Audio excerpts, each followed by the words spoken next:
The next principle that is super important to creating a healthy, supportive relationship is understanding each other's love languages. So I often say to Emilio all the time, I love the way that you love me.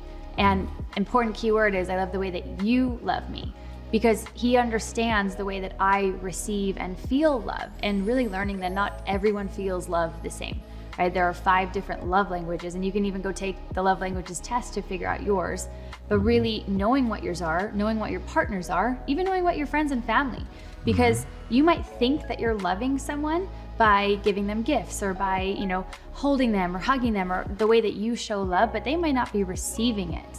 And so it's super important to know the way that your partner or loved one wants to be loved, and then love them that way. Yeah, I mean, there's some of them coming to my mind is, you know, quality time, acts of service, gifts, words of affirmation, and touch.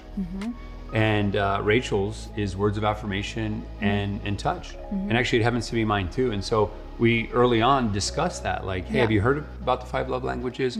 We both had, but if we hadn't, we'd like take the quiz, we check it out, we're like, oh babe, mine's this. I didn't even know that about myself, right? And then make sure that we're doing that daily, because we're always, you can never love each other enough. And I think like the more that we do that, the more we grow in love even deeper. And so we always are mindful of that. Yeah, and just to make it real, right? Like I was in a relationship where the person I was with was constantly buying me stuff.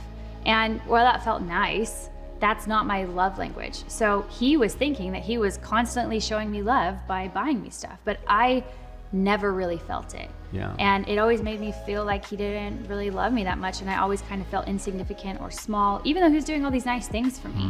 And so I think it's so, I mean, this one thing could absolutely change a relationship if you both understood each other's love languages. Like I literally were in past relationships where I was just doing the normal thing that I love to do, words of affirmation, touch. I'm a very like loving, touchy type guy. And that woman, that relationship just didn't like that. It was almost kind of weird how much I was intimate. And it was confusing to me. I was like, what? Like, I'm like, I love you. I want to touch you. It doesn't make any sense, but we're all different. And there's some coaching clients of ours that like, the guy thought he was doing everything right. And then, oh yeah, we know each other and this and that, and we love each other. We do the love languages. And you talk to the other person and it's like not the situation. Yeah. So really check in, really talk about it, and maybe things have changed. I mean, we're evolving all the time. So if it ever changes, we'll communicate about it.